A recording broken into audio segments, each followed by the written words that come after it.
prominent speakers we have this afternoon. Our lead speaker this afternoon is Dr. Admak Moyo. He's a senior lecturer at Stellenbosch University in South Africa. Dr. Admak, I don't know if you're on the call yet, but if you have, kindly put on your camera just to be sure I have you on the call. But I'll go ahead and introduce other speakers while we wait to confirm that Dr. Admak is with us on the call this evening. Our next speaker is Busayo Augusto. She is the General Counsel and Company Secretary, British Council, Nigeria. We'll have Busa shortly. I know she's already on the call. Busa, if you just put on your camera so our audience can see and confirm. We also have Dr. Theodore Kasongo Kamwimbi from University of Western Cape, South Africa. Dr. Theodore, I know is already on the call. Dr. Theodore, could you just put on your camera just so our audience can see and confirm that you are with us this afternoon? Dr. Theodore? I believe I saw Dr. Theodore already on the call. Yeah, thank you so much, Dr. Theodore. Yeah, you're muted, Dr. Theodore. Yes, good evening, everyone. We are having load shedding, that's why it's a bit dark. Well, you are speaking to Nigerians. We know all about that. Okay, no problem. Thank you for understanding. So we can understand. Okay. Exactly. Thank you so much for joining us. So I'm not too sure we have our lead speaker, Dr. Admak, with us yet, but we'll get a discussion started. And as soon as we have Dr. Admak, we would have him make his lead presentation. So I guess we would want to start. Yeah, I'm here. Sorry to interrupt. Oh, yeah. Oh, thank you, Dr. Admak. Sorry, I didn't know you were already here. Are you able to turn on your camera, Dr. Admak? Let me see. Okay. Let me also just address one small issue. Then I will be able to. No, the camera I can turn on. I'm not sure if people can see me, but we can see you. Yeah. Then I just have to put my phone on silent before we officially proceed. Otherwise, it will make a lot of noise.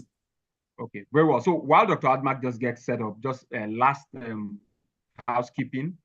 Please, like I mentioned earlier, all participants, kindly remember to keep your microphones muted. We've made out ample time to take contribution, questions, and answers from the audience, but would encourage you to kindly use the chat box to put up your questions. When we get to that segment of the discussion, I would present your questions to the speakers and have them, get answers back to you. So the discussion this afternoon essentially is the review of C138, that's Convention 138 and 182 on child labor. So with that, I would yield the floor to Dr. Admak. Please take it away. Thank you, Dr. Admak. Thank you so much. I'm not sure whether my screen will allow me to share my presentation, which is not refined, but we have somewhere to start. Yes, you can share your presentation. Let me just try to go to the top of that. Perfect. We see your presentation. Yes. Yeah, so good evening, everyone. I had a couple of glitches. I thought that this discussion was going to start at 7 o'clock South African time. It said 4, but I thought 4 was West African time, and I did my calculations and thought we were 3 hours ahead. Then colleagues reached to me and said the discussion was about to start. So I had to shelve everything else and rush into the discussion. But let me thank the organizers for this opportunity to just share some reflections on what the conventions say and perhaps the direction that member states should take in regulating child work and also preventing child labor and the worst forms of child labor. But maybe by some bit of context, I just need to highlight this, that of course, let's just remember before we talk about everything that there are so many drivers of child labor.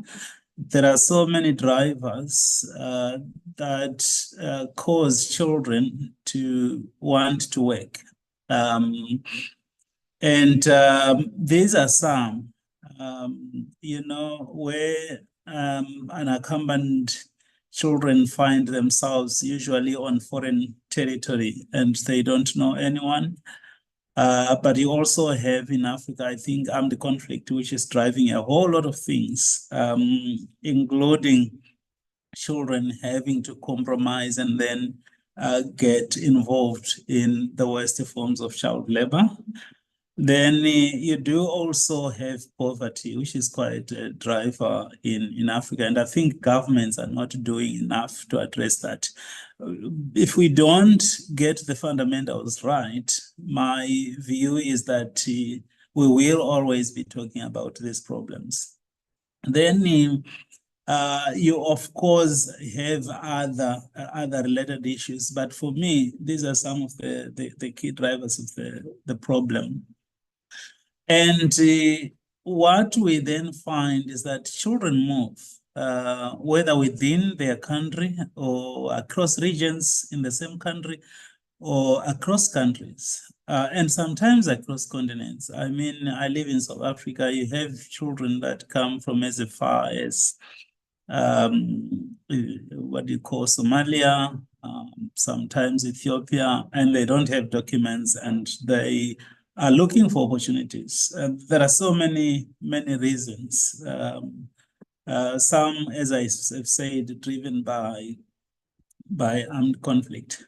What is the purpose of this whole sort of background? I think the main purpose is to demonstrate that without a holistic approach to the problem, we will have a misdiagnosis of the problem. And our responses to it may not be adequate because we are trying to address symptoms instead of root causes. That's the purpose of that introductory talk.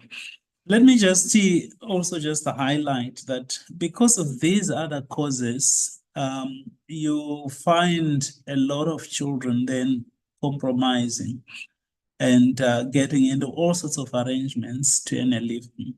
And because there are no options, they have to do that. So what I will do here now is to just list what the convention says, convention on the worst forms of child labor, and the different types of worst forms of child labor that are identified there. So if you read Article 3, it refers to a number of them, one of which is all forms of slavery or practices similar to slavery, such as the sale and trafficking of children. Here in South Africa, there is a huge case that is unfolding about this, including also debt bondage and serfdom and forced or compulsory labor, which in fact has a different convention from the ILO addressing this whole issue in some bit of detail. And then it says including forced or compulsory recruitment of children for use in armed conflict. Big problem in Africa. And I think there are serious issues there. Now with Sudan, in the usual suspects, Central African Republic, I don't know whether the conflict in Cameroon has brought children into the picture.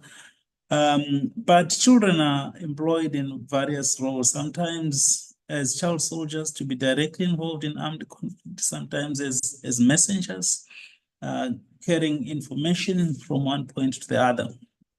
Then it also says, the convention, that worst forms includes the use, procuring, or offering of a child for prostitution, or for the production of pornography, or for pornographic performances. I need to say that most of these worst forms of child labor are hidden, so it's very difficult to identify them. And just a word returning to trafficking and sale of children. They say that when a child is abducted, for example, the child changes hands 7 times in the first hour. So it's very difficult to track. And these are the children that end up working in very compromised or compromising positions in these different forms. Then we have the use, procuring, or offering of a child for illicit activities. And those are mentioned. And work which by its nature or the circumstances in which it is carried out is likely to harm the health, safety, or morals of children. That is the catch-all phrase, just to say that these different forms of child labor that have been mentioned are not the only ones. There are other that may emerge. I think we will see a lot, especially because of the developments that we're seeing in the digital environment and the various forms of online child sexual exploitation that are taking place here. So it's going to be an issue. Then we then have, so those are the different forms of the worst forms of child labor identified in the convention. There are then measures that states parties should take in order to prevent that are mentioned in the instrument as well. I just need to pause here and say that I think, particularly in the African context, adopting legal and normative frameworks that are meant to govern specific areas and prevent terrible things from happening has never been Africa's problem. I think our problem is implementation. You will note that most of the countries in Africa here, perhaps all, I haven't confirmed, might actually be part to this convention. But the practices are still happening, meaning the states are not abiding by their obligations. I would say that in Africa, if we implemented just a quarter of what we have on child labor and how to prevent the worst forms of child labor, I will be very, very happy. But I think there are serious implementation gaps. That's my point, to make sure that these practices don't actually occur.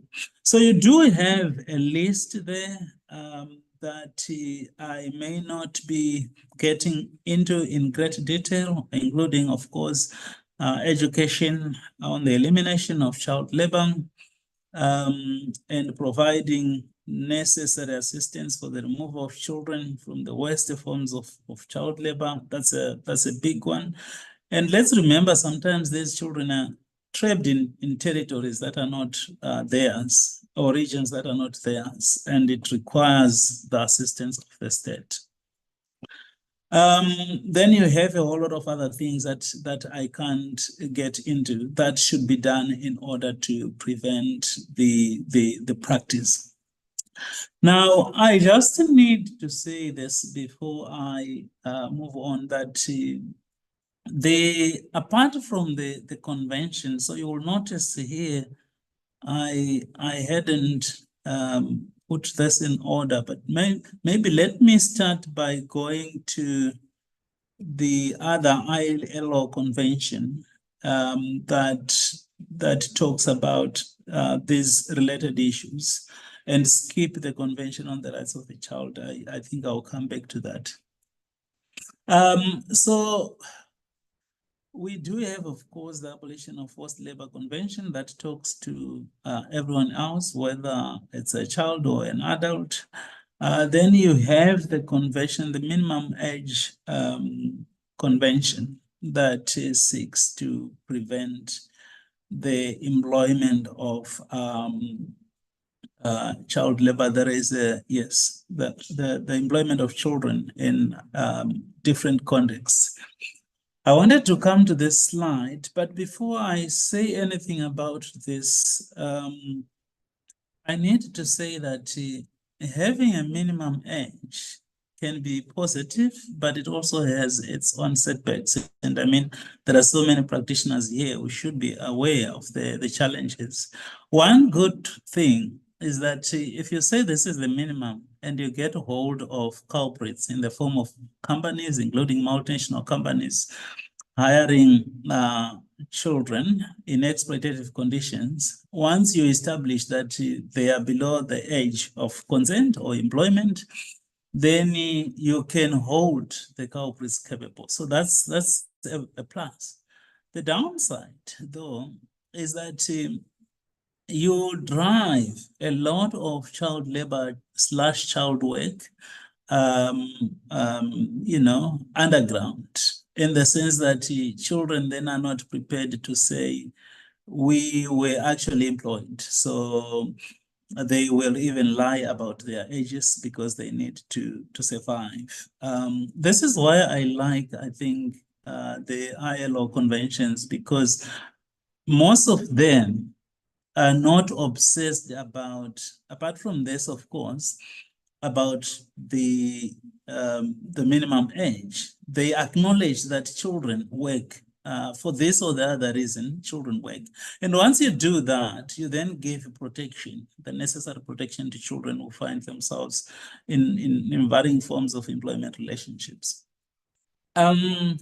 This minimum age convention, you also find, I have to mention, to shorten my discussion, you also find similar provisions, for example, under the Convention on the Rights of the Child and the African Charter on the Rights and Welfare of the Child. And usually the age of employment is 15, but if it is work that is potentially hazardous, then you have 18 as the minimum age. Then this means that, for example, employees are not permitted to employ children below the age of consent. And I have already highlighted the advantages of that. This is what I was saying. That you just have to do it in such a way that you have other provisions that say that even where a child is employed and they're below the age of the minimum age of employment, the child cannot be criminalized for working. This is so important, especially where children are working across borders. So if you criminalize, if you say that if you work under the age of 15, you will be arrested. If you do that, most of the unaccompanied child migrants who find themselves on foreign territory will be very hesitant to report their economic exploitation to the authorities. Why? Because they fear that they might be deported, and sometimes the conditions that are driving them to be in such a situation are so terrible that they would choose, so to say, in courts, to continue to be exploited. So you have to do it in a very, very specific way that addresses all those concerns. Now, there are provisions that regulate this in the CRC, and sorry to be moving between slides, but I wanted to say that remember that there are also child rights specific instruments. And I need to mention the importance of this discussion now, because we're talking about ILO conventions. The importance of this is that with child rights instruments, they have very clear enforcement mechanisms that function more or less like courts.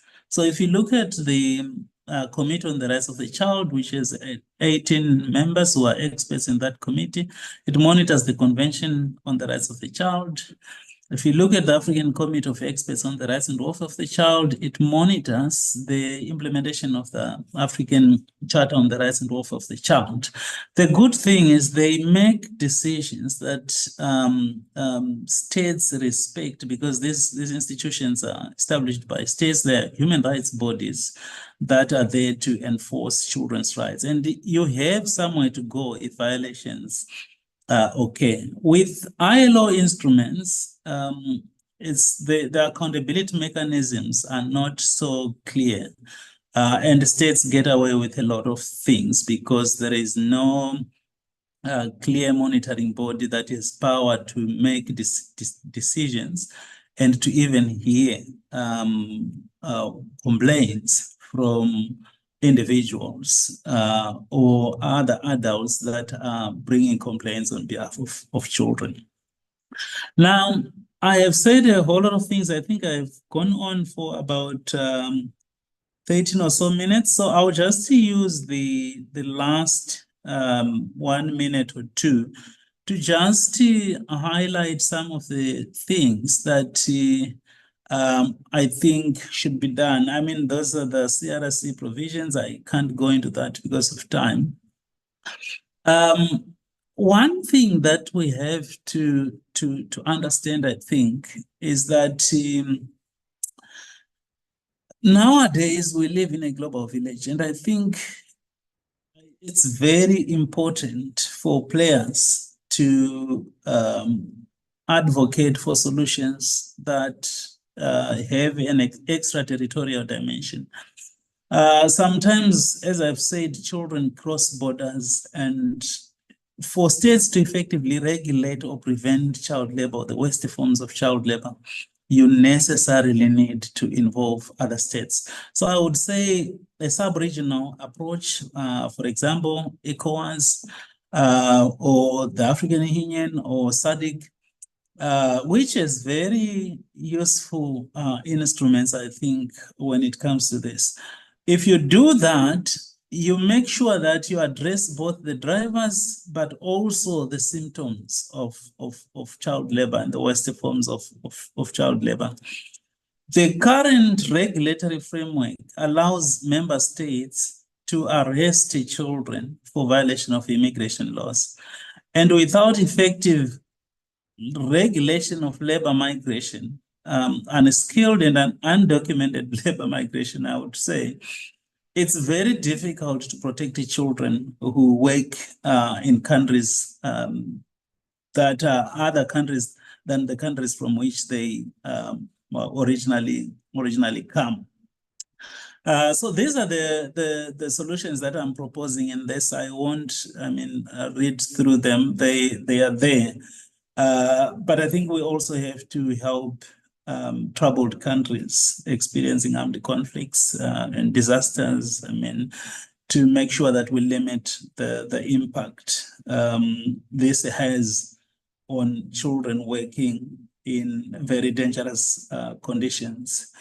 I would say, Chair, that I think the most important thing is to hear from the audience. Allow me to pause here and revert back to you, and thank everyone for listening. Thank you so much, Dr. Admak, for that very brief but yet very detailed overview of the situation, the background to these conventions, and also giving us a really good peep into some of the very unique issues. I mean, you talked about migrant children. I think it's a huge issue because even within national borders, we have that, internal issues of indigenship and all of that, which sometimes expose children to these perils, and it becomes difficult to get them out of it. Thank you so much for giving us that very broad and overview of the topic. So we'll just hone in now a little bit more, and I would want to call next on Busayo, and specifically the question I'd put into Busayo, and just to give a background for those who joined us, possibly after we had started. Busayo is the General Counsel and Company Secretary of the British Council, Nigeria. And the man you just listened to is Dr. Admak Moyo, from a senior lecturer from Stellenbosch University in South Africa. We also have on the call our other speaker, Dr. Theodore Kasongo Pamwimbi from University of Western Cape in South Africa as well. So, and then of course, for the audience, please, just like Dr. Moyo mentioned, we really want your questions. We want your participation. So please feel free at any point in time, even while our speakers are speaking, to type your question into the chat box. We have a portion reserved towards the end of the discussion to take questions and answers from the audience. So feel free to post your questions at any point in time. So back to you, Simon. So my first question to you is, Dr. Moyo has done a great job at giving us a broad overview of the background to these conventions and what the conventions are all about. So, but I specifically want you to address, also on an overview of the ILO conventions and the position in Nigeria. There's recently been a lot of excitement, when it comes to ILO conventions in Nigeria. So I wanted to just help us unpack some of the issues, with the ILO convention and the Nigerian situation. Okay. First of all, can I confirm that you can hear me? Yes, loud and clear. All right. Good morning, good afternoon, good evening, everyone. Depending on where you are on the globe, it's a great pleasure to be here. I have to admit that when I initially got the brief and I saw that the panelists are both doctors and in academia, I was a bit intimidated because I'm neither a PhD holder nor a leading academic. But I'm here today to speak firstly from the perspective of an African, not just a Nigerian, who's fiercely, extremely passionate about children's rights. And the doctor has done a fantastic job giving an overview of the ILO conventions. I certainly learned a lot, and I agree that whatever solutions we propose have to be holistic. And I agree that we have a huge problem with implementation. So back to what I was saying, right? Speaking from the perspective of an African, I'm aware, and it's important that we all think about this, right? People wear diamonds, but oftentimes some of those diamonds have been dug out of the earth by slave children facing extreme danger. Children who have worked in mines in countries like Central African Republic, for example, or some of the luxury chocolates that we consume may sometimes have come from children who are as young as age 5, right? Who has been trafficked to work on cocoa plantations for up to 12 hours daily. I was reading a report from a former enslaved cocoa child worker from Cote d'Ivoire, and he said, I quote, "When people eat chocolate, they are eating my flesh." A lot of us may not perhaps fully consider that even within the fashion industry, right, there's a lot of cheap and unregulated child labor in use, and that we have children who are at fields in countries like Mali, which is the second largest cotton producer in Africa, hand-picking cotton instead of being at school. And the sad thing is that oftentimes it's the parents who actually send these children to work because of poverty. And what this in turn does is that it perpetuates a further cycle of poverty for their families, for their communities, and for generations to come. And I'm sure in Nigeria, a lot of us have seen or know either directly or indirectly about someone who has employed a maid from the village who's maybe 11 or 12 years old under the guise of training the maid. And in truth, she may be sent to school, but what happens is that she comes back from school, she's exhausted, and she has to work. She has to work very long hours. And what this essentially does is that it interferes with her optimal performance at school, because she's essentially been deprived of her childhood. Because children should be playing or should be being educated. They should not be toiling the way adults do. And just yesterday, I was watching a video on Linda Ikeji about a woman in Nigeria, and she saw children who were carrying buckets of concrete on their head during school hours in school uniforms, right? And they were being accompanied by adults, women, and she was enraged. She flung the bucket off the head of the children, and she was just so upset, and she ordered them to go back to school. And in that moment, my heart swelled with pride, because that's exactly what we need, to simplify this issue of child rights violation and ensure that on a day-to-day basis, we challenge every instance where we're encountered with a violation of children's rights.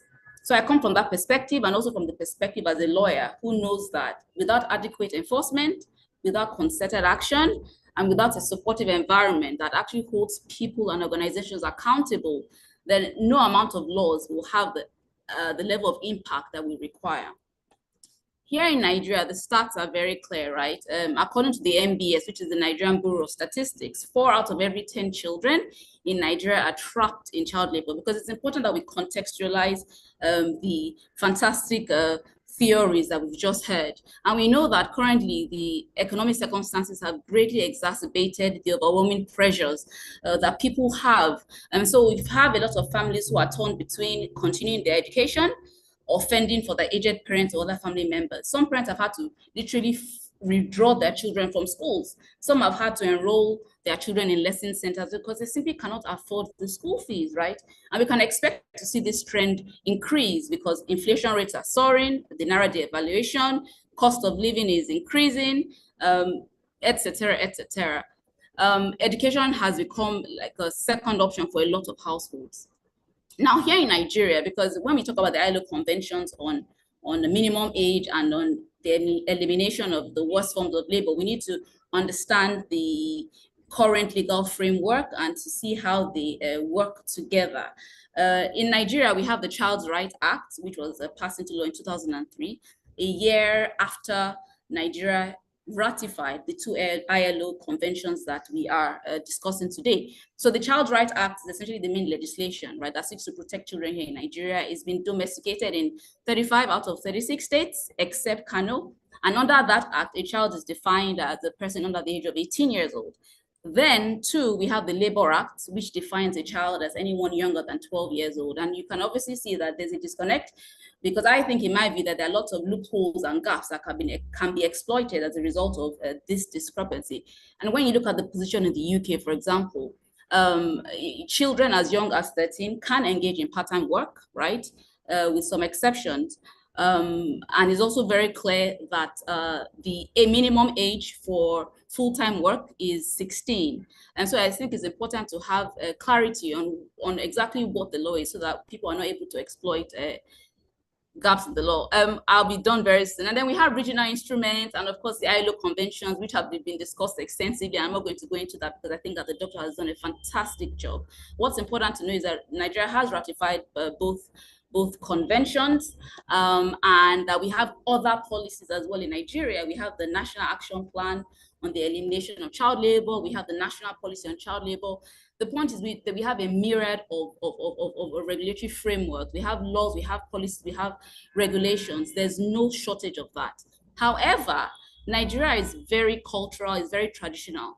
So what has happened is that some of the practices have eroded the efficacy of not just the ILO conventions on minimum age and worst forms of labor, but also the Child's Rights Act. So for example, in the North, we have this practice called Ajimari, where you have parents who send their boys, mostly age 4 to 12, to acquire Quranic education. In the reality, most of these children spend at least 6 hours a day begging, right, to fund their education or engage in other forms of work. We have child marriage in Nigeria, which I think is, for my own personal reasons, is a form of child labor in its worst form. And I remember a few years ago, we had the former governor of the Northern State who married a 13-year-old girl. And I recall that he said expressly that he wasn't going to respect any law that contradicted his religious beliefs. Just a few weeks ago, the Niger State House of Assembly said it was going to marry off 100 orphans. And I recall, again, him saying that this was an empowerment project that was being aimed at alleviating the suffering of the impoverished. And we know how that played out when the Minister of Women Affairs tried to intervene. And it's not just in the North, here in the South. I was reading about a lawyer girl, right? So think about it. If a lawyer is engaging in this sort of practices, then what does that say about the state of matters? And then we have child sex trafficking that are more rampant in certain parts of Nigeria, like in Benue State and in Edo State. And going back to the North as well, there's been a lot of conflict, which has led to displacements of millions of people, and at least over half of the people who have been displaced, right, were children. And then there will have been intermittent closure of schools in northern parts of Nigeria. Look, bringing it all together, and just as I conclude, just in alignment with what the doctor had said earlier, we need, it's great that we have the legislative framework. That's a great start, but that's not sufficient. That's attempting to treat the symptoms as opposed to treating the actual sickness. So what we need is a holistic, collaborative, and very context-specific solutions, because what works in Lagos might not necessarily work in Kaduna State, for example, due to the nuances. So in conclusion, we need collective action to combat this problem, and each and every one of us, even those on this call, have a role to play. We can no longer be bystanders, right? We have a role to play, no matter how small that role is. So I encourage and I implore you to be your neighbor's keeper. When next you see a child's rights being violated, please step in, do something, and take some action. Thank you. Thank you very much, Busayo, for that very passionate presentation. I mean, your passion showed through clearly on the topic, and it's important to know that Busayo's passion, actually reflects on the state of this convention. So ILO has it on record that Convention 182 on the prevention of the worst forms of child labor actually is the fastest ILO convention in terms of ratification, and it's also the most widely ratified ILO convention. So it tells you how many people know, because we all had a childhood, and I think everybody understands when children suffer. I mean, it's different from suffering of other of other people. So it's something that the passion really is contagious. And just to give a heads up, stay till the end of the session. Busa is going to tell us a little bit more about how to also make money from that passion. So if you're a lawyer, to understand how to access funds to fund, a way to fund strategic litigation on child's rights issues. It's also a question I'll be putting to Busayo as we carry on along. So stay tuned, and you get a few tips on how to, access funding to pursue this passion. So I'll move on to Dr. Theodore. Dr. Theodore, if you just put on your camera, so I'm sure you are with me. Dr. Theodore, of course, you currently lecture in South Africa in the University of Western Cape. And we know that South Africa is one of the countries that has actually made a lot of headway when it comes to utilizing ILO conventions. I mean, there's quite a rich body of jurisprudence coming from the labor and employment courts in South Africa. So I want to ask you, to just give us an idea of the progress that South Africa has made in applying these conventions.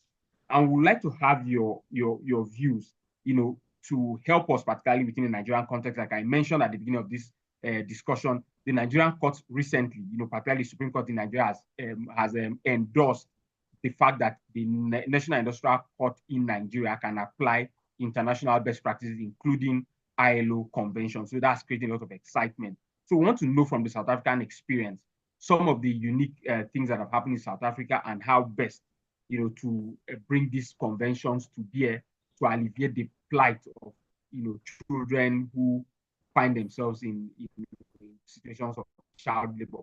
What can be done? What has been done in South Africa that could be a point at us? You could also draw from experience from other jurisdictions, from your home jurisdiction, I believe Zimbabwe as well, and others. We just want to get your view on this. Yeah, also from DRC as well. Yeah, that would be wonderful as well. So, Dr. Theodore, I hope you got that.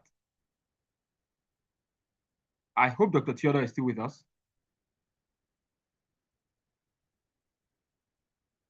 Okay, yeah. So at some point, yes, Bamu would let you come in and give us some experience from DRC as well. But I just want to be sure. It seems Dr. Theodore is not immediately with us.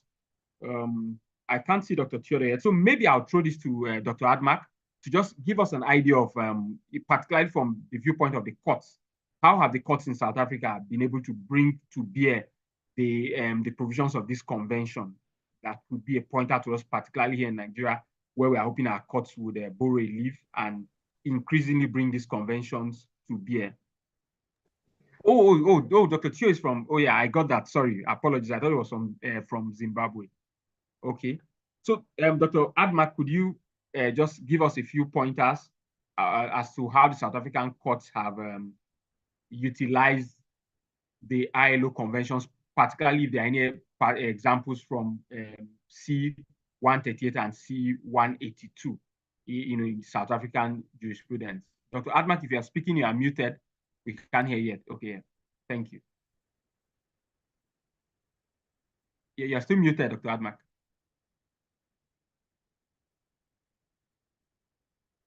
You're still muted. Yes, thank you. I was saying I don't quite remember any specific case where issues of child labor were were addressed. Dr. Bam is also in the audience. If I missed something there, she can, I think, help. What I can just say for now, and this applies to all African countries, is that you will recall that the African Committee of Experts on the Rights and Welfare of the Child, which is the African Union body that monitors the implementation of the African Children's Charter, made a decision, it should be last year or the other year, in one of the cases where the government was, I can't remember whether it was Mauritania, but I have that judgment. If people need it, I can find it out and still type on the chat box. That the government was responsible because it had failed to take 2 children out of modern day slavery. It was a huge judgment, and the government was required to make sure that the children are compensated. Whether that actually went on to happen is something else. And as far as South Africa is concerned, I would say that most of the children that find themselves in those conditions usually from neighboring countries or other parts of Africa that are quite torn between reporting the issues or being arrested because they don't have documentation in the country. And I would say that I think to some extent that has compromised law enforcement. We do also have children recruited in gang violence. And some of these children actually come from within South Africa, but that area is very difficult to regulate. I know some gangsters have been brought to book, but nothing specifically tying the gang leaders to the recruitment of children into gangsterism, which is quite common, I think, in the Western Cape. So I will leave it there, Chair, and revert back to you. Okay, thank you very much for that, Dr. Admak. I mean, of course, in Nigeria as well, myself, I think from my research, I've not found any particular case where conventions 138 and 182 have played out in any court decisions, even though, of course, we know that apart from the court decisions, these conventions also will find expression, for instance, in legislation. So in the Child's Rights Act in Nigeria, for instance, you find you find some of this. So of course, at some point, we are going to be asking Dr. Bamu to also make an intervention to give us some case scenario. But I want to go to back to Busayo while we wait for Dr. Theodore to join us. So Busayo, particularly, you've mentioned a few things about the condition in Nigeria. But just as Dr. Admak mentioned during his opening, his lead presentation, part of the challenge we have in Africa is we sign up these beautiful documents. We have them wonderful regulations on paper, but it's difficult transferring them to real life situations. So I want to just highlight some of the key challenges you think Nigeria faces in enforcing the conventions, bearing in mind that Nigeria ratified both conventions, like you said, over 22 years ago in 2002. So what are some of the key challenges you think, from your perspective, particularly as a development sector expert? Thanks, Max. I just want to confirm that you can hear me. Great. Okay, fantastic. Like has been already said, I think it's a multifaceted problem. I think the challenges are varied, but I think there's an interconnectedness between each and every challenge that we have with enforcing the ILO conventions and the supporting legislation like the Child's Rights Act. So we've spoken quite a bit about the legislative climate, and I think that a key cause has been insufficient collective action by the relevant actors, right? And perhaps a lack of funding as well to support these actors, not just in the government, but in the private sector, civil society, et cetera, et cetera. And I think all of that has led to ineffective implementation. And I think at the core of it, because again, I'm a big fan of trying to address the causes, the root causes of challenges, because otherwise you're not going to diagnose the problem or treat it accurately, right? So if, for example, you have a fever, it's okay to take Calpol or paracetamol, but then you need to go to the hospital to find out if you have a viral infection or a bacterial infection to determine appropriately what you should do to cure the underlying sickness. And I think poverty is one of our biggest challenges, right? And like I had mentioned earlier on, the socioeconomic conditions have certainly exacerbated that, because on paper, it looks really bad to send your daughter off to get married to an old man, or to send your son off to work in the city. But for a lot of households, that's actually a very attractive prospect, right? Because the alternatives are very grim. And if you recall, the Speaker of Niger State said that the process of marrying off 100 orphans was an empowerment project that was aimed at elevating the suffering of the impoverished. So that gives you an insight into the way people think. I think quality education and skill acquisition, so a lack of accessibility to that is another challenge. And you agree with me that there's a clear link between poverty and quality education and skill acquisition. Because if families are essentially trying to survive, if they're fighting for basic survival, it's impossible, right, for families to think about sending their children to school. And even families that can afford to just get by would typically prioritize the enrollment of the boy child over the girl child, and that leads to gender dynamics, right? But we know that early childhood is a proven strategy to reducing child labor. And I'm not saying that some people are not in school and also engaging in child labor and hazardous forms of labor. Yes, that's the case. But we know that there's a clear link between early childhood education as well as reducing child labor. And I just want to mention that when I speak about formal education, I'm not just talking about being educated in school. We live in Nigeria, and I think that non-formal education is very important, and it should be infused in the educational system. And so if we're enrolling children in schools where they're able to get education that is fit for the future that lies ahead, right? Teaching them how to be entrepreneurs, how to create jobs in the future, I think that would be a key solution. But I think the lack of this is a big challenge. And I don't want to go into the fact that we have the Education Act, which provides for free education, because in reality, we know that a lot of schools do charge fees. And we also know that going to school requires you to do more things beyond just paying your tuition, right? You need to feed, for example, you need to buy materials. And so that is just absolutely prohibitive for a lot of families. And like I mentioned, I think another challenge is the culture and religion that is practiced in some parts of Nigeria. And I spoke about the instance of the orphans who were supposed to be married off. I think family background as well is another challenge. So if you have a generation of people who are poor, who have not been educated, then there's a likelihood, right, that they will not educate their children. I'm not saying the reverse doesn't happen, because we see time and time again. But the point is, if you have more educated citizens within a country, then that increases the likelihood that their own children will be educated. And then finally, I'll say two other things. We have a large informal economy here in Nigeria. I was reading some stats which indicated that I think over 90% of the workers in Nigeria belong to the informal economy. And that makes it very difficult, because it means that it's extremely challenging, right, to regulate child labor. How do you regulate child labor when a little child is helping someone who sells amala by the side of the road, for example, or who sells corn?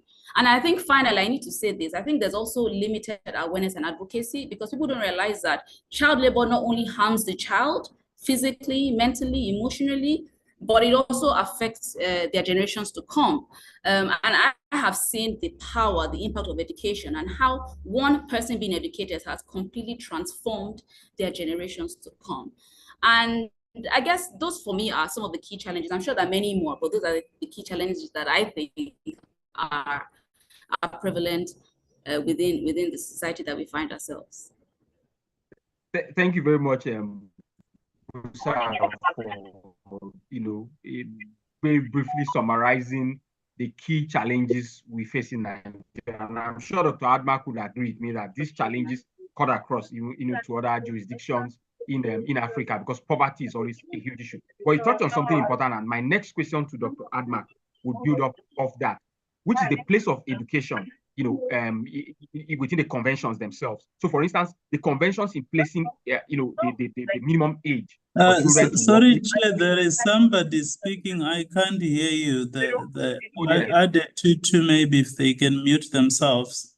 Okay, there's someone speaking. Let me see if I could locate that. It's, I think yeah, you they muted. have muted themselves. Sorry, you were saying?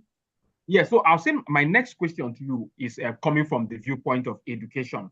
The conventions, hinge the minimum age children should get into work on when compulsory education within that country should stop. So essentially saying that children should be in school and not working. So I want to zoom in on that. Now, I don't know about South Africa, but in Nigeria, we have a very active apprenticeship system in some parts of the country, where children, sometimes really underage children, would get into an apprenticeship where they work for a master. And they're not really paid, but the master gives them feeding, he gives them boarding, and then they go through the ranks. They get to a point where the master now sets them up and they start their own business. So it's somewhat a form of education, but it's not formal education. No certificates are issued. So lots of them would be what we call roadside mechanics who fix cars for people. But sometimes the condition in which these children work could be quite cruel. They are not properly fed. They're not very well taken care of. So, and of course, it's largely due to poverty. So I want to ask, what is the balance for such systems where the government is not able to provide compulsory, free, qualitative education? So would you think the apprenticeship systems are a violation of the obligation for education in these conventions? Or what do you think is the balance? Yeah, I just want to hear you about apprenticeship systems and the role education has to play in the convention.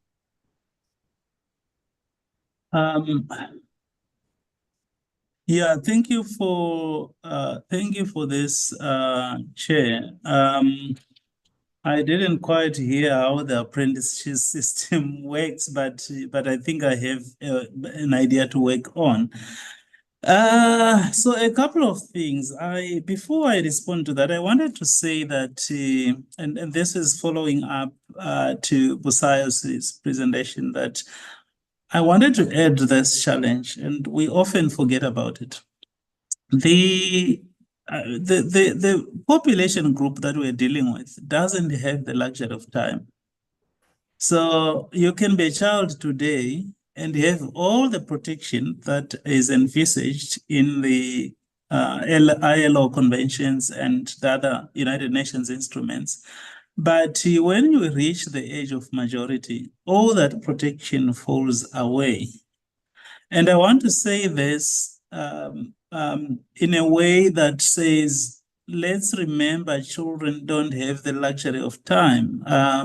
It's either we act now to ensure that they get the protection while they are still children, or we drag our feet and they lose the protection because they have become majors and everybody has forgotten about the issues.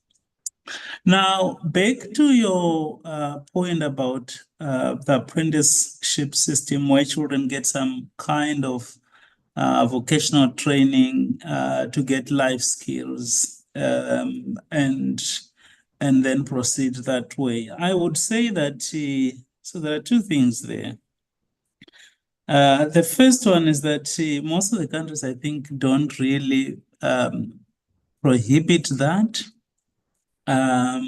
But the way in which it's governed, usually, it's meant to accommodate children who have gone through a certain level of education.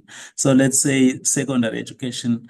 It is unfathomable for me to think about a child going through an apprenticeship when they haven't finished their primary education or their secondary education. Why?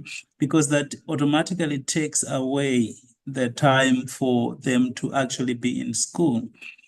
And I want to link this to the Convention on the Rights of the Child in the African Charter. They say that any work that is likely to compromise the child's right to education, the child's right to health, or to harm the child in any way. In those instances, the convention says that the children cannot be exposed to that. They have to wait until the age of 18.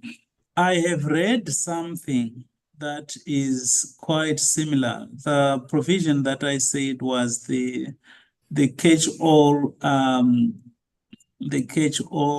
phrase. Just trying to look for it here.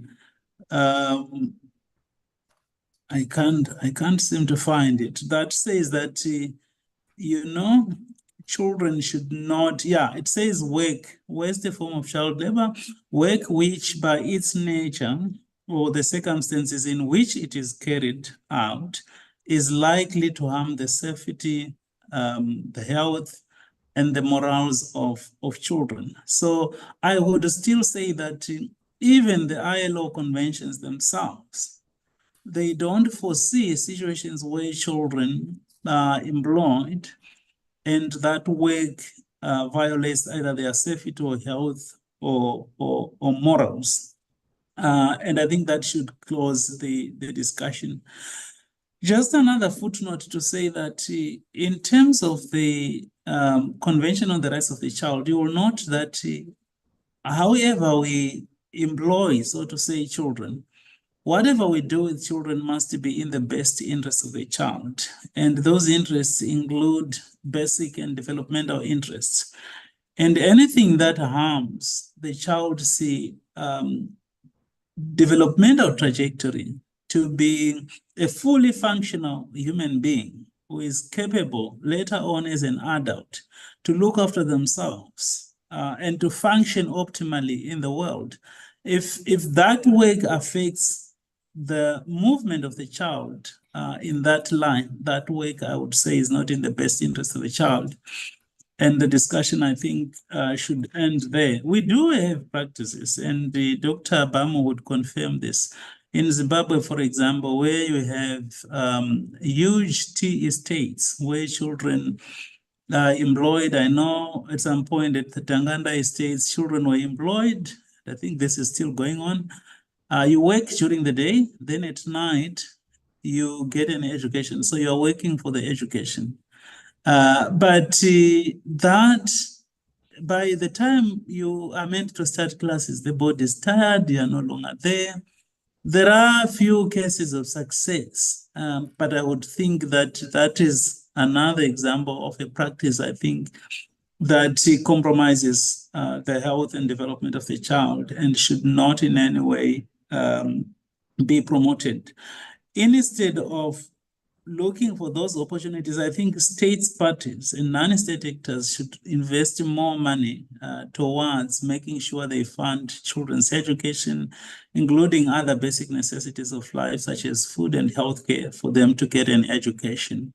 So I wouldn't be for the apprenticeship system in whatever form.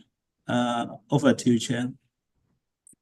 Okay, thank you very much. Max, I have a comment. Do you mind if I just chip in? Thank you very much for your interventions, Dr. Mark Moya. Sorry. Yes. Yeah, Dr. Moya, thanks for your interventions. And I agree to a large extent. I think, let me just tell you what the position is in Nigeria. So the Labour Act allows children who are aged 12 and above to engage in apprenticeship programs, including working as a domestic servant. I have a problem with that. What I don't have a problem with is children getting experience, right? Positive experience and positive skills. So for example, internship programs, that's welcome. And I think it's important that we draw the distinction between child labor, which like Dr. Moyo has explained is detrimental to a child's development. I think we need to understand the difference between that and between work that is useful, that does not impede or does not adversely affect a child's ability to perform optimally in school. So like Dr. Moyer said, if you go to school and you come back and you're tired and you have to work until 12 midnight and you have to be up early again to go to school, it will affect you, you're exhausted, right? That is a challenge, and that is the sort of labor that we should avoid. I was also going to say that if you have children who are working to fund their education, there's a possibility that they might fall into the category of debt bondage. So we need to be careful about that. But I think ultimately, in the UK, for example, if you are age 13, you can work part-time, right? And I think you can work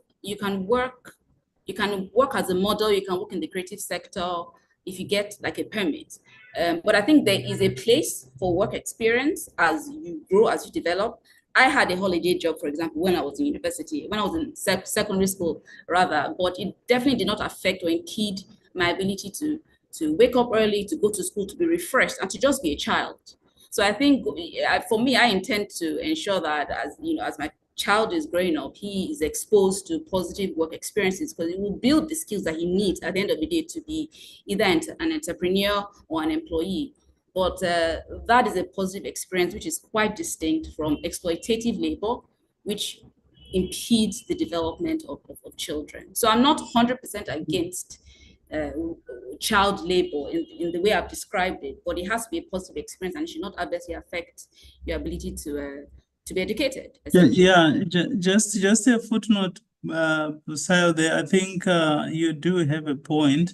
I will just start by reading the comment written by someone in the chat box that I guess it depends on your definition of internship. There are no sophisticated workplaces in rural Africa in the sense that you intend to mean. And I think that is quite important. I think Busayo is making an important point here that what matters is the degree and the conditions. But the question that I think we should think about is, do our countries and our institutions have the capacity to monitor what goes on in those spaces, which raises serious issues about accountability and whether the minimum standards of work are really met. So there are challenges of implementation, but I mean, we grew up working in the rural areas. There was no regulation. We didn't die from it. It wasn't terrible. It was training. But in the context that our chair is talking about, I would say that there is need for monitoring and there is need for accountability so that not everything is just happening there. We have work-related learning in degree programs in other countries like Zimbabwe. We even have problems in those contexts where university students are actually working. Now, when we go to children, it can become something else if precautionary measures are not taken in the process. Over to you, Chair. Thanks, Dr. Moya. Just to add that I completely agree, which is why organizations, and which is why essentially the solutions to this problem are multifaceted, right? We need the key actors, including organizations, and they have a role to play as well. So if they are doing the monitoring as well, if, for example, they are doing the monitoring with regard to who they take on, the conditions that apply to the young children who are, participating in internship programs, and that also helps the problem. If all organizations are adhering to the laws, not just the national laws, but also the international standards with regard to child labor, that also helps. And taking this forward, if we have organizations that are screening their supply chains, ensuring that they conduct adequate due diligence in the supply chain so that they're not doing business with people or with organizations that employ child labor, that also helps, right? If we have organizations who are identifying whether or not child labor might be a problem within their business and taking steps to address that, that also helps. If you have organizations who are working either directly, maybe through foundations or with NGOs or other organizations to facilitate access to quality education and skill acquisition for children, as well as helping to alleviate poverty, to address the needs of family members, that also helps. Ultimately, we need to all come together, SDG 17, which is partnership for the goal, because every actor has a key role to play in addressing this pretty complex problem, if you ask me. Thanks.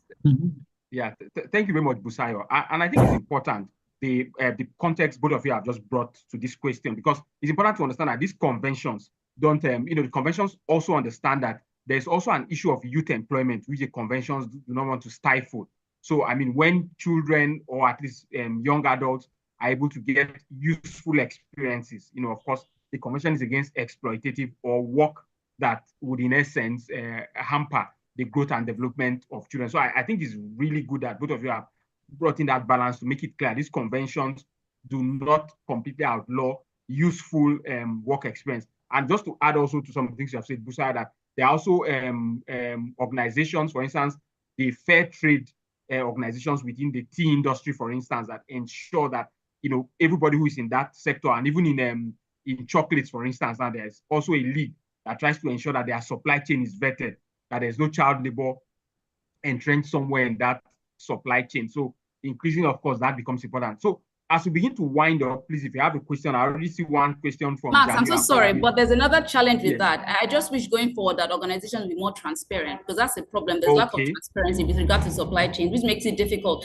If I decide I want to become an ethical consumer and I only want to consume chocolates, right, that have not been manufactured on the basis of child labor, it makes it difficult for me. So I think that's a great point, but I think that organizations need to do more with regard to transparency as it relates to their supply chains. Thanks. Yeah, you're correct about that. I think that's where sustainability reporting, for instance, comes in. Organizations should do sustainability reporting to show that they have vetted their value chains, and they are sure they've eliminated, these practices, including, of course, child labor. So as we begin to wind up, there's already a question. We'll take it shortly, but I want to go back to Dr. Moyo and then also invite Dr. Bamu's opinion on this.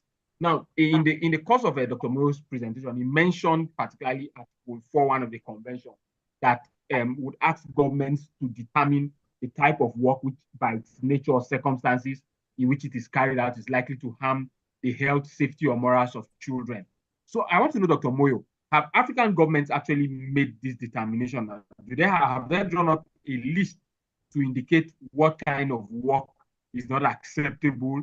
It is unacceptable child labor? Are you aware of any African countries that have done that? And while you're answering that, I also want you to address the issue of street hawking, particularly. It's such a menace. So in my city in Abuja, in Nigeria, for instance, there was a time where the environmental board started conducting raids to rid the streets of hawkers and people selling by the roadside. Of course, invariably, a lot of these street hawkers are children who are sent to hawk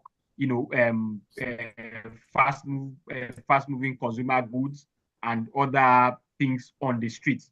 Some of them doing that within dangerous traffic limits. But unfortunately, even though it seemed the FCT government had good intentions in trying to rid the street of hawkers, but the approach or the way they went about it became problematic. So what they would do would be to come and chase down these hawkers, some of them children. And there was a sad situation where a child was running away from this enforcement team, and he tried to jump over a bridge to get away from them, and he died in the process. So, and even when these children are apprehended, there seems to be nothing on the back end that the government does beyond just keep them, seize the items they are selling, and then there's no reorientation. There's just nothing to follow up to find out, what could be done to help these children. So I don't know if governments in Africa have done this list, and if the issue of street hawking, which I know is quite a menace all over Africa, whether there's been any particular action that you know of. So I'll have Dr. Moyo and then Dr. Bamu as well coming on this question. Yeah, thank you for the question, Chair. I would say that most of the countries have not really directly regulated this field in the sense of fleshing out what is meant by work that is likely to harm the child's health or affect negatively the child's access to education. And I would say that what you have, broadly speaking, usually is sector specific, where the states say that, for example, you can't allow a child to work in this sector because this work is not suitable for children. The other way, I think, is I've done the human rights impact assessments where companies are required to do that in order to get a license, for example, to mine. And then in the process, you have to look at whether the company has taken all the measures in terms of the business and human rights principles to make sure that children are not employed in the supply chains of these organizations. But that's all indirect. The provisions that you find in the conventions are somehow reproduced mostly in national constitutions, but also in children-specific legislation. But there are no guidelines on what this means. So, I am at sea, in as much as you are at sea. No one knows, and states leave it at that. Then I would say that I would address street workers, because this is quite interesting. In South Africa, we had a case called C versus Department of Social Development. It's a constitutional court case. The constitutional court is the highest court in the land in South Africa. What happened in this case was the father was a shoe repair. And when the children came back from school in the afternoon, he took with him his children to go into the streets, and he was repairing his shoes. The Department of Social Development was in a process of making sure that children are not subjected to begging in the streets. So they were taking all these children and putting them into safer places, basically terminating parental responsibilities and rights. And the other sad thing is that was allowed without any order of court or any procedure that subjected that entire process of taking a child from a parent to an automatic review by a court. So the Constitutional Court said that bit was unconstitutional, in the sense you can't take someone's child and not subject that process to automatic review by the courts. But the Constitutional Court didn't say that was against the Constitution. I mean, the fact of taking children who are subjected to begging. In any event, in that case, it was established later on that the children were not actually begging. They had just accompanied the father. But I just need to add a footnote there. You cannot effectively regulate the issue of child hawkers in the streets if you don't have a strong child protection system. And what do I mean by a strong child protection system? I mean an entire network from the point a child is apprehended in the streets to, or taken away from the parents, to where the child is finally going to stay while the parents or someone else is contesting. So, and it's a chain and it's a network of service providers, including even where, for example, children are raped, whether they are raped as part of child labor or something, then they go through the entire system, the police, the healthcare services, the social workers, the psychologists. So it's a network. So you have to have that network that is fully functioning and well-funded. Without that, and I think this is where most of the African countries are. I traveled in my previous role to almost all parts of the continent. I mean, I came to Nigeria several times, and I was at the African Child Policy Forum. And what I found out, so the stories that you're talking about in Nigeria, I'm aware of them, some of them, and I can tell you, it's the challenges that the entire continent is facing. We don't have strong child protection systems. So decisions are made that are very compromised because there is nowhere to put the children. Sometimes we force family reunification. Sometimes we find well-wishers, but there is no place. So far from the countries that I know, I think South Africa's system is better. Because they do have those places of safety and they have procedures stipulated in the Children's Act about what should happen after this. So they have an entire network established in terms of the Children's Act, but also the Children's Care and Protection Policy, which is a very comprehensive policy. So until countries invest in that, I know there are challenges with institutionalization, but at some stage you cannot avoid it because there is no other viable option and you got to have resources for it. Most of the African countries are getting support from civil society organizations. If you go, for example, to Malawi and you look at the work that is being done by UNESCO, taking the role really of government and running 24-hour helplines, helping children and women and providing accommodation. It's a huge organization. Again, that's a discussion for another day, but there are organizations that are doing this sort of work, filling a gap that countries cannot fill at the moment because of a whole lot of other challenges. So I will leave it there for now and maybe refer back to you, Chair. Okay, thank you very much. So we will, I just thank everyone who's been on this call. We'll wrap up in the next 10 minutes. Just pardon us, and we'll get to your questions shortly. But I want Dr. Bamu to bring some insights, on the issue of whether, the list that countries have made of work that is unacceptable, and then issue of street hawking and any other thoughts you have. Of course, for those of you who don't know, Dr. Bamu is from the African Labor Law Society. She's still going to give us a vote of thanks and tell us more about their conference. But let's hear your thoughts, Dr. Bamu. Okay, thank you very much. I think that so much has been said here, and I'm not I'm a labor person, but I'm not an expert on child labor per se. So I can't speak off the top of my head as to the, instances where our African jurisdictions, from my reading and work in this area, have stipulated those kinds of lists and regulations as to what kind of work is harmful. But what I want to speak about, because this is the work that I do, I work for an organization called Women in Informal Employment, Globalizing and Organizing. And we work with, amongst others, street vendors.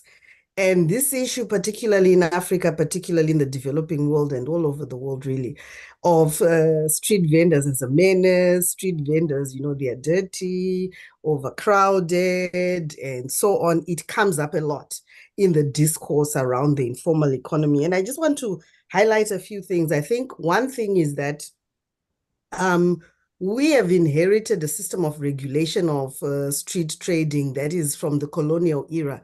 Particularly if we look at in Southern Africa, I can't speak for West Africa, but in Southern Africa, the agenda really was, we want to get Black people into our own commercial interests, and we don't want people doing their own independent economic activity. So the regulations have always been to stifle, to suppress, and to stop people from conducting those kinds of activities. It's treated as a nuisance and so on and so forth. And we've not, in many instances, particularly at the bylaws in the local authorities, local governments that regulate, we have not really reviewed and reassessed those laws in light of the economic conditions. And the economic conditions are, we have my sister, I think it's Busayo, she was talking about the fact that 90% of people are in the informal economy, because only maybe 10% in my own country, less than 20%, are paid employees in the formal kind of economy. And so that speaks to the economic conditions and the circumstances. And the regulation, the way that the trade is taking place, is really where it's not adequate and it's not supportive, and it's not looking at ensuring that there's adequate space, not just adequate space, but desirable space where people can say, we experience foot traffic. There are not enough facilities that regulate this kind of work. So for people to have access to water, to have access to toilets, to have access to storage and other facilities that they need to be able to operate efficiently and to the maximum benefit optimally. And then when it comes to enforcement is a huge thing. And we see this trend all over Africa in many countries, the harsh kind of repressive use of violence kind of treatment. And sometimes if it's not that kind of very overt physical violence, there's harassment in the form sometimes of sexual harassment. And we have traders who say, we've got children with these authorities. Why? Because we've seen that we need to be protected. If we are trading in a place where we shouldn't be trading, or if our goods are likely to be confiscated, if you're in a relationship with someone, then your problems disappear. Bribery, extortion, those kinds of things also come up. And a lack of respect generally for the principles of administrative justice. When actions are being taken, they must be lawful. They must be reasonable. There must be procedurally fairness, and we don't see that happening. So when you contextualize that and you put children in the mix, against the backdrop that we're talking about with poverty and so on, it's part of a larger problem that not only affects children, but affects the informal economy and the sector of street walking or street vending. And this goes against many of the principles that we as African countries have subscribed to. Many of our countries have subscribed, for example, to the Convention on the Covenant of Economic, Social, and Cultural Rights, which talks about the right to work. And if you interpret that, should also speak to the fact that people in the informal economy should have the kinds of facilities and the kinds of recognition, protection to be able to do their work. It's not just about paid employment, but also about people that are doing their own work. The right to life as well, the right to dignity. There's a very interesting case now, I can't remember the name of the decision, an Indian decision, that talks about the fact that the right to life shouldn't just be interpreted to say, don't kill me, which means don't take away my right, but a person should also have a right to livelihood, because if you don't have a livelihood, then you're not living, and that also affects your dignity.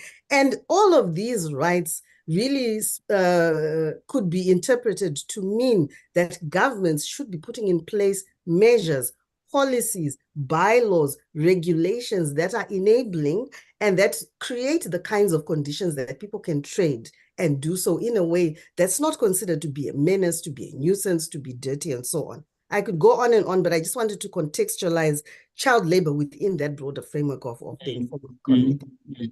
Thank you very much, Dr. Bamu, for that. Yeah, and I think it's really important because what you have done is to help us draw a line from the general rights, which, like we said already, Africa is reaching, in the books, but somehow how to really make that come alive. And it's also important, like we mentioned earlier, that Convention C182 is the fastest ratified convention. That's because most people can easily, associate themselves with the challenges of children.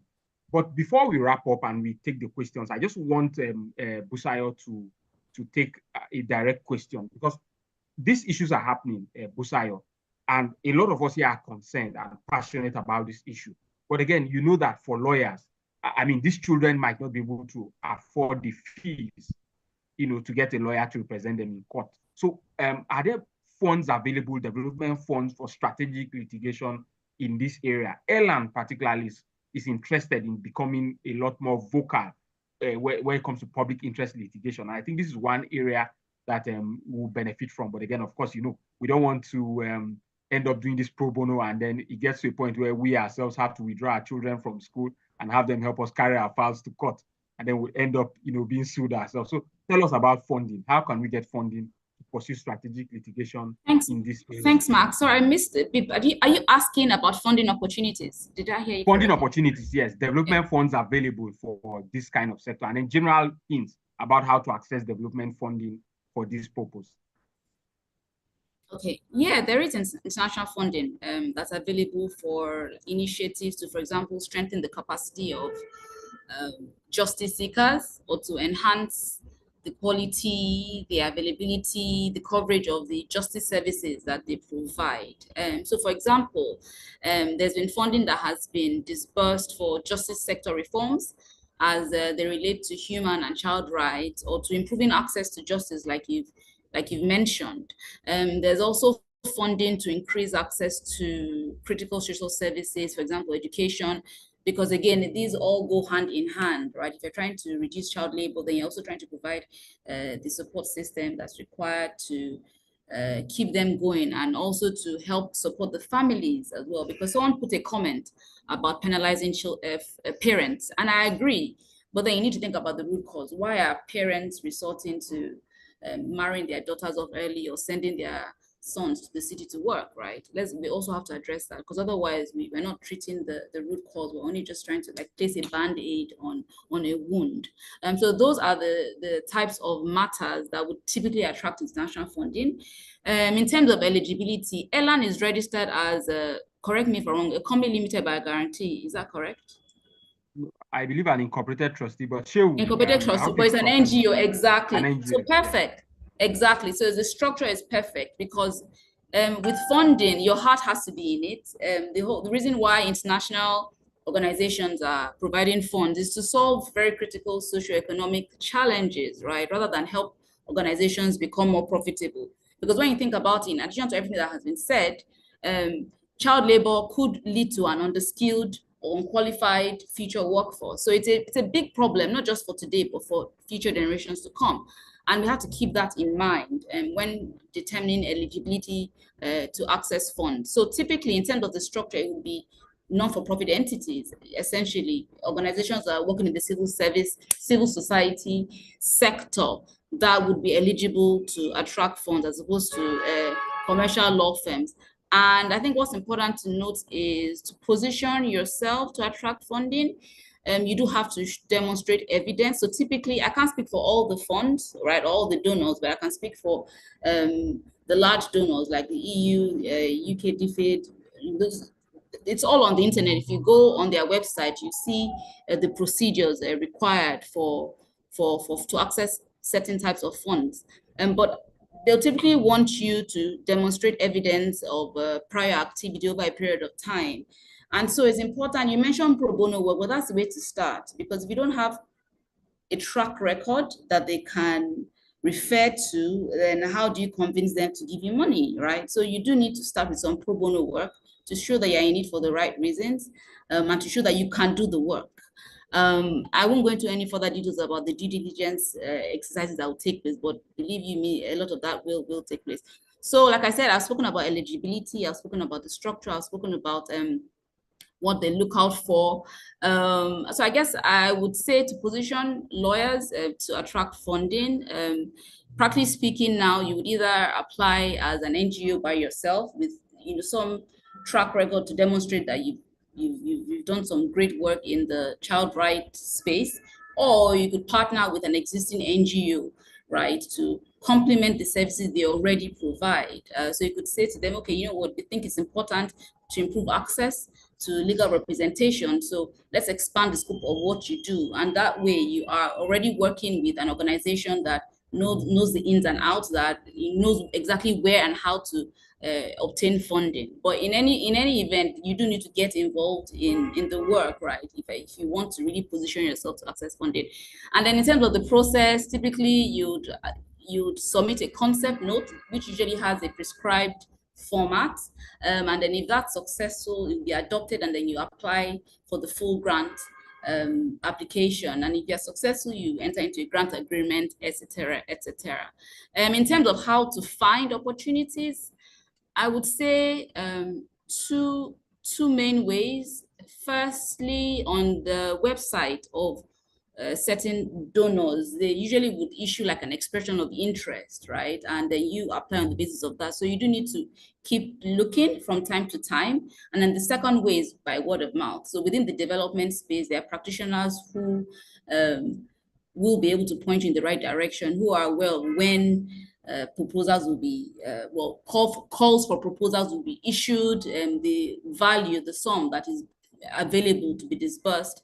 So I guess those are the two primary ways. But I think ultimately what I'll say is get involved in as much work as possible, even if it's pro bono. Yes, it may not be profitable in the short term, but you do need to build a track record if you're going to secure funding. Because don't forget another thing, a lot of the donations come from governments or foreign organizations or organizations that are representatives of these governments, and it's the taxpayers' money. So they really need to justify why they're giving someone else their money. There's a lot of accountability, and it's a very rigorous process, but it is possible if you have your heart in the right place, if you started to do the work, you have a good track record, and if you partner with the right appropriate development practitioners, or you do it yourself using the right structures. Thank you very much, Busa. I think with what with this, even though I may not have the authorization, but I suspect that Elan already has appointed you as a consultant to help us raise funds to start a strategic litigation fund for child right protection. So we are well over time. I apologize to everyone who has joined. Apologies that we're well over time, but I think the discussion has been well worth it. So what we'll do to save on time would be I'll just read out all the questions, and then I'll have our speakers give their final thoughts and answers to those questions. Some of the questions have been answered by chat already, and I think that's made our work a lot easier. Then we'll wrap up, and then we'll call on Dr. Bamu to give us a vote of thanks, and we'll bring this to a close. So the first question is from Jamil Akolade, but I suspect that Dr. Moyo has already given an answer to that. So I see another question, I believe, from Mr. Israel Usman.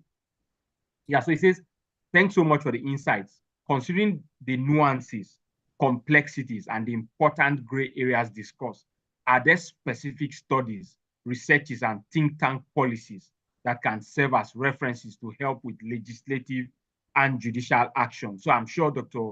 Moyo would be able to speak on that, because ILO itself is actually a think tank, or has a think tank within it that helps nations to comply with these conventions. But I'll let Dr. Moyo touch on that when he's giving his closing remarks. I see the question from Jamil as well on internships, and I see a response from Busayo already. Then Godwin Etim asks, I'm wondering, in response to Dr. Moyo's assertion to having a strong child protection system, whether if there's a strong social security system, this might impact the exposure of children to child labor. So Dr. Moyo, I'm sure you can read that and just wrap up your final thoughts with that. Then Vivian asks, also, I believe that if our child custodial system introduces criminalization of erring parents, many will become more responsible and accountable. So I'll just call on Dr. Moyo to give his final thoughts. And after that, in 3 minutes or in 2 minutes, please, because we're really out of time. And then, of course, also Busaya to give our final thoughts in 2 minutes. And then I'll hand over to Dr. Bamu to give us a vote of thanks, and we'll bring the session to a close. So Dr. Moyo, just your final thoughts in 2 minutes, please. And then you could quickly touch on a few of the questions that have come up. I see you've already done a good job answering them on the chat. So over to you, Dr. Moyo. Yes, thanks a lot for the questions.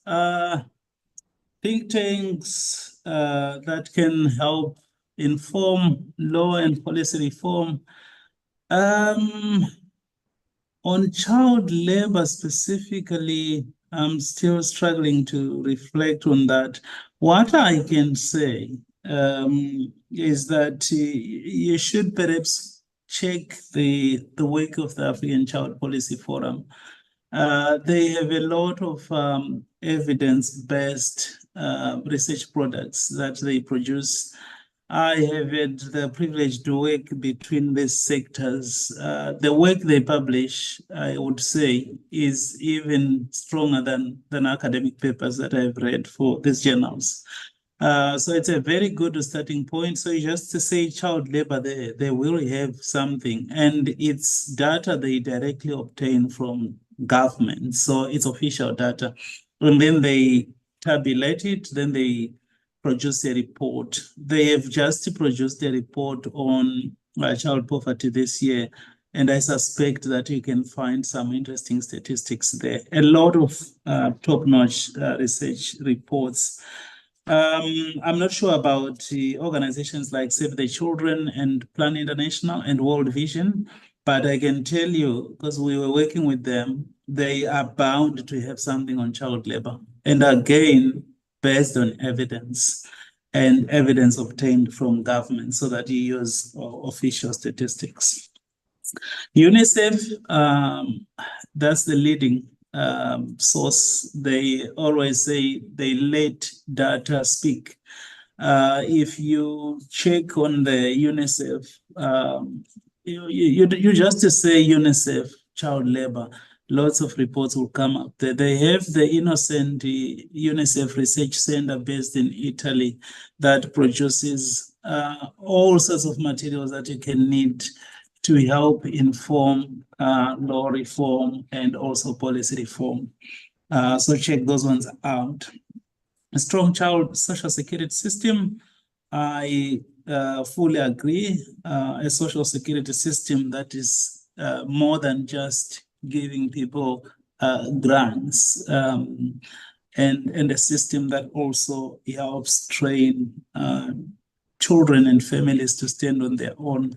So that's an important dimension. Criminalization,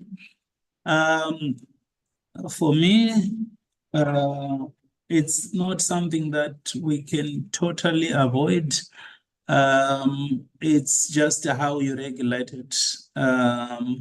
And whether you first make sure that you do community conversations about the upcoming law so that you don't arrest the entire street and children become orphans because people don't know about the law that you're using to arrest them.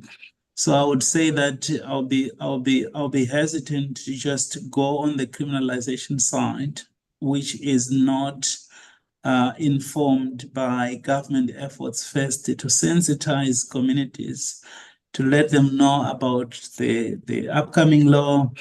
And this is the same issue with all the other challenges that affect children. You need to be sensitive, especially in our context where states are not particularly strong when it comes to resources. But it's a very important deterrent.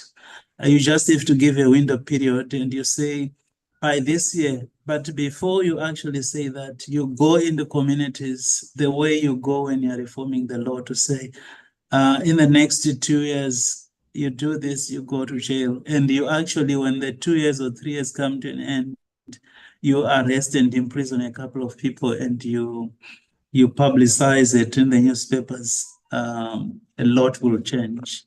Experiences in Rwanda have told us that is possible. So I'll leave it there, Chair, but maybe as just a goodbye message. Thank you so much for this opportunity to just share with colleagues about developments in the context of child labor. It's a very important one, and I think it's not a debate that we can avoid, especially now given the drivers of child labor, climate change, conflict, it was COVID, poverty and economic decline in most of these states where children do not have options but have to work in order to survive. So thank you for the opportunity, and back to you, Chair. Thank you so much, Dr. Admak, for your very wonderful insights and for your lead discussion that really got us on the road today. We are grateful. So I'll just call on Busaya as well for our final thoughts in 2 minutes. Busaya, are you still with us? I know Busaya had something else to do. I don't know if she's had to jump off the call. Busaya, are you still with us?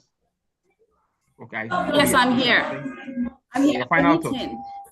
Sorry, my kids just came. Yeah, I'm here. Thanks so much for having me. Someone left a comment that we need a child rights enforcement agency. I'm aware that a steering committee, I think the Ministry of Labor announced recently that a steering committee to enforce child labor laws had been set up in 36 different states. So that's something, I'm so sorry. That's something to look out for, the steering committee. And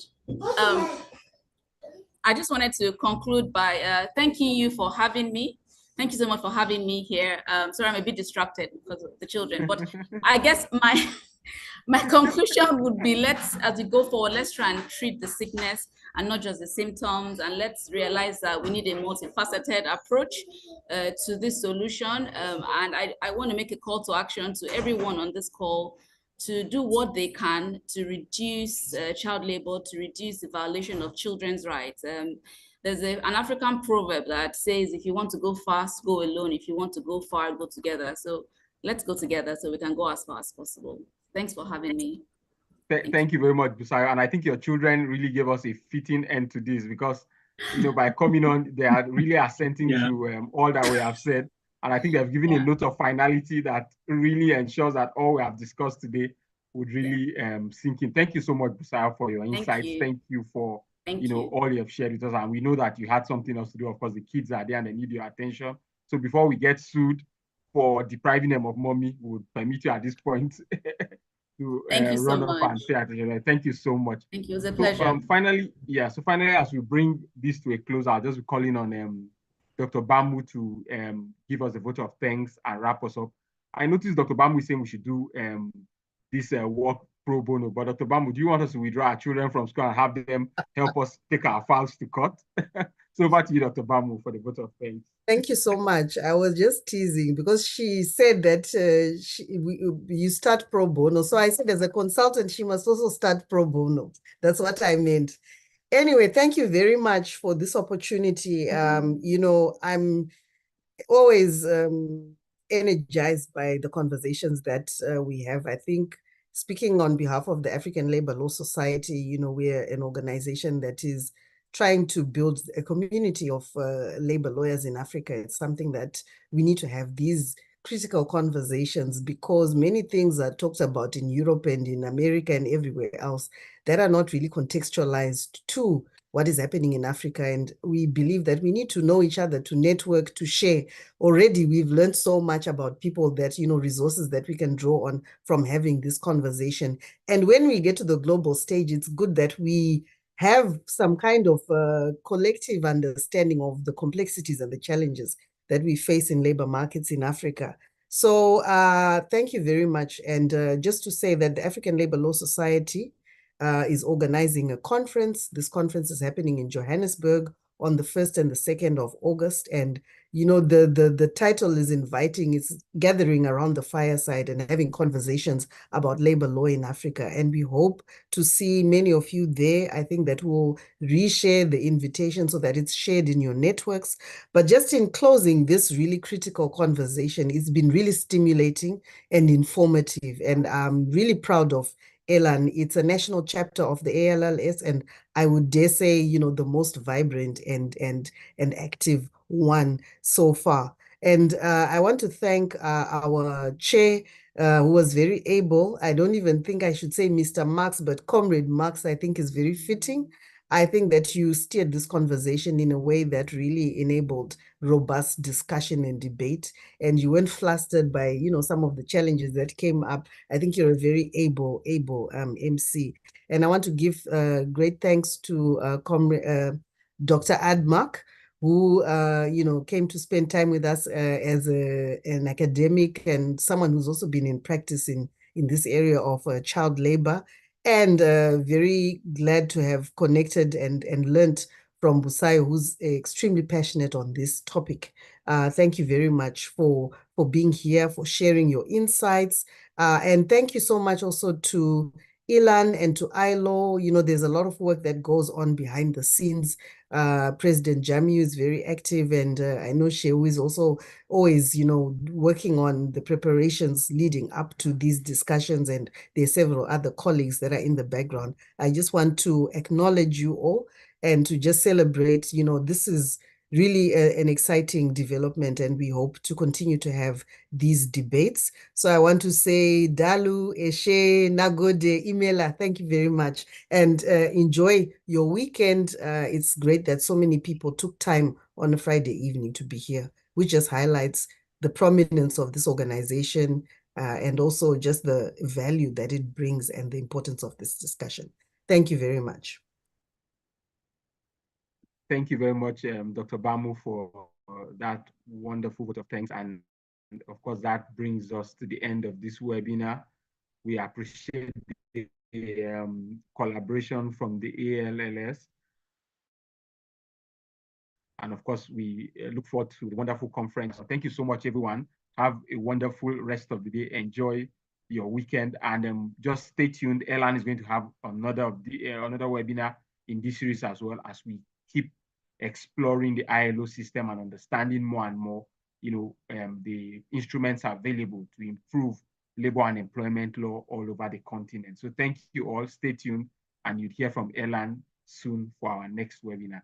Thank you all, everyone. Have a wonderful